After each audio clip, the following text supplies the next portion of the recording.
My name is Roland Bowen, and I have actually been ranching off and on since I was 17 years old.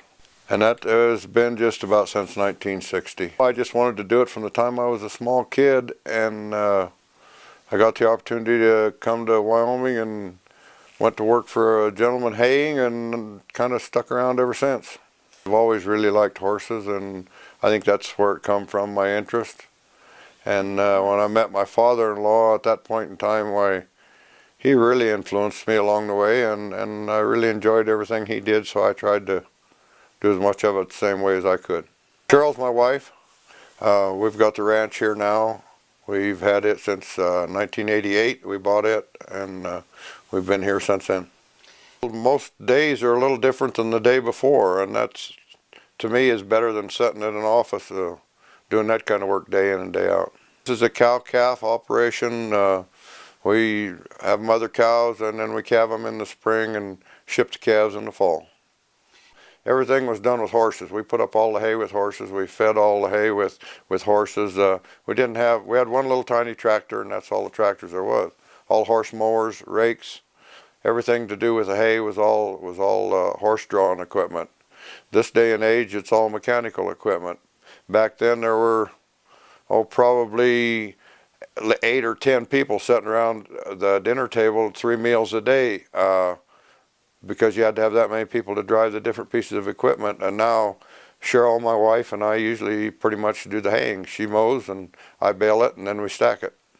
The expenses just keep getting more and more and more.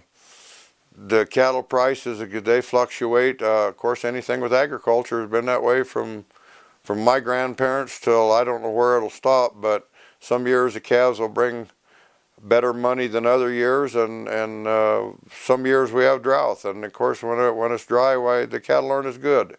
The times are harder. Farmers have the same problem, and it works essentially the same way with the cow-calf operation.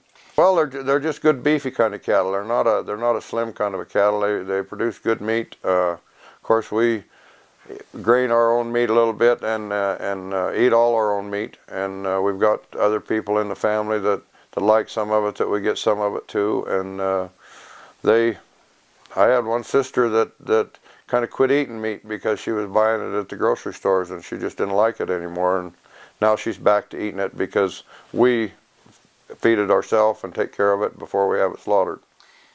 As far as the beeves, why, we try and give them a little bit of grain for about 90 days, 45 to 90 days, depending on the critter, and get a little fat in, a little marbling, and that's the way we like the meat.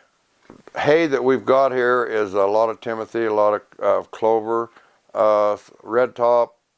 The hay that we do feed is, we try and put it up in top shape, and the protein in it is about 17%, 16, 17%, and it's a real good filler. And then there's a little bit of picking around whenever it isn't all snowed up in the wintertime. It's a lifestyle, is totally all it is. The ranch has been in the family for years, and we'd like to see it stay there.